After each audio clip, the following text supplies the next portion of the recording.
మనము రక్షింపబడ్డాము అనటానికి రుజువులు. తెస్సలోనికైలకు రాసిన మొదటి పత్రిక 1వ అధ్యాయము 9వ వచనం ప్రకారము తెస్సలోనికైల్లోని విశ్వాసుల్లాగా విగ్రహాలను విడిచిపెట్టాలి. అపోస్తల కార్యములు 19వ అధ్యాయము 19వ వచనం ప్రకారము ఎఫెసీ విశ్వాసుల మాదిరిగా చెడు పుస్తకాలను మనం తగులబెట్టాలి. కొరింథీయులకు రాసిన మొదటి పత్రిక 6వ అధ్యాయము 10, 11 వచనాల ప్రకారము కొరింథీ వారిలాగా చెడు మార్గాలను విడిచిపెట్టాలి. లూకాసు వార్త 19వ అధ్యాయము 8వ వచనం ప్రకారము జక్కయ్యలాగా మోసగించడం మానాలి.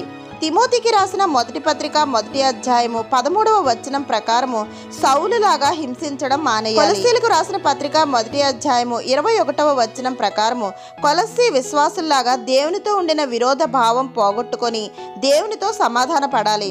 అపోస్తల కార్యములు 16వ అధ్యాయము 31వ వచనం ప్రకారము ఫిలిప్పీ చెరసాల అధికారి వలె యేసుక్రీస్తు వారిపై నమ్మకం ఉంచాలి. ఆమెన్.